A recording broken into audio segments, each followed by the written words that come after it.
Mr. Blake Moore, my friend from Utah, I yield 5 minutes. Thank you, Chairman. Our Republican budget today gives latitude for authorizing committees to prevent tax increases and improve the pro-growth tax reforms for middle-class families and small businesses that have helped our nation reach record high levels of tax revenue since enactment of the Tax Cut and Jobs Act. Wait a minute, let me read that again. Record high levels of tax revenue since the enactment of the Tax Cut and Jobs Act.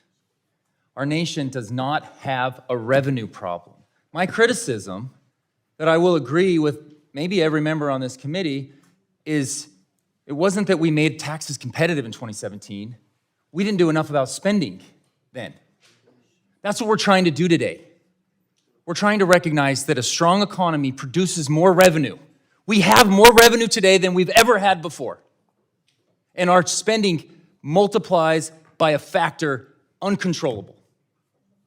This is not a revenue problem.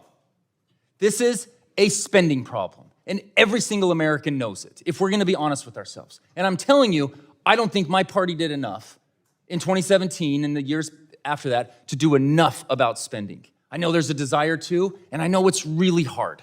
Today, what we're doing is really, really hard. But this is not about the easy headline of tax the rich or however you want to communicate this. 1% of earners pay 40% of tax in America. We have a progressive tax code, okay? Obviously, I get passionate about this topic. I never hear any criticism about doubling the child tax credit or the standard deduction and what that did for middle-class Americans. Never once from my Democratic colleagues. When you look at what actually took place with the Tax Cut and Jobs Act, it did what we needed to do to make America competitive, to keep companies here so they wouldn't keep offshoring because tax incentives are better. I've lived in Singapore. The top tax rate is 17%. Companies are flocking to Singapore to set up their business. They don't have an unemployment issue over there either because they're able to attract and they grow their revenue. If you have lower competitive taxes, you grow your revenue. And we have the highest revenue in the history of our nation, but our spending is out of control. That's all we're trying to do today. We're trying to find an area. The point that I love the most about this budget resolution is that we're trying to cut $3 trillion over the next 10 years of interest, okay? Interest is going to take over our defense budget. It will be more than we spend on Medicare and potentially Social Security one day if we don't do something about it. We cannot tax ourselves out of this issue.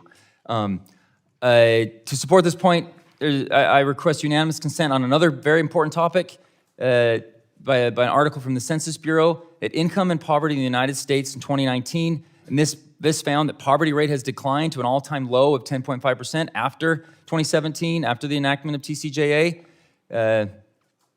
I can't stress the importance enough that when we empower Americans, we strengthen our economy, and we produce higher tax revenues. And nobody's found this to be perfect. And we've continued to add debt for the last 20 years. I love the talk of the late 90s. And you can't say that the Democrat administration, led by Chairman Panetta right here, didn't find areas to cut too, right? There's areas to cut. That's what we're trying to do today.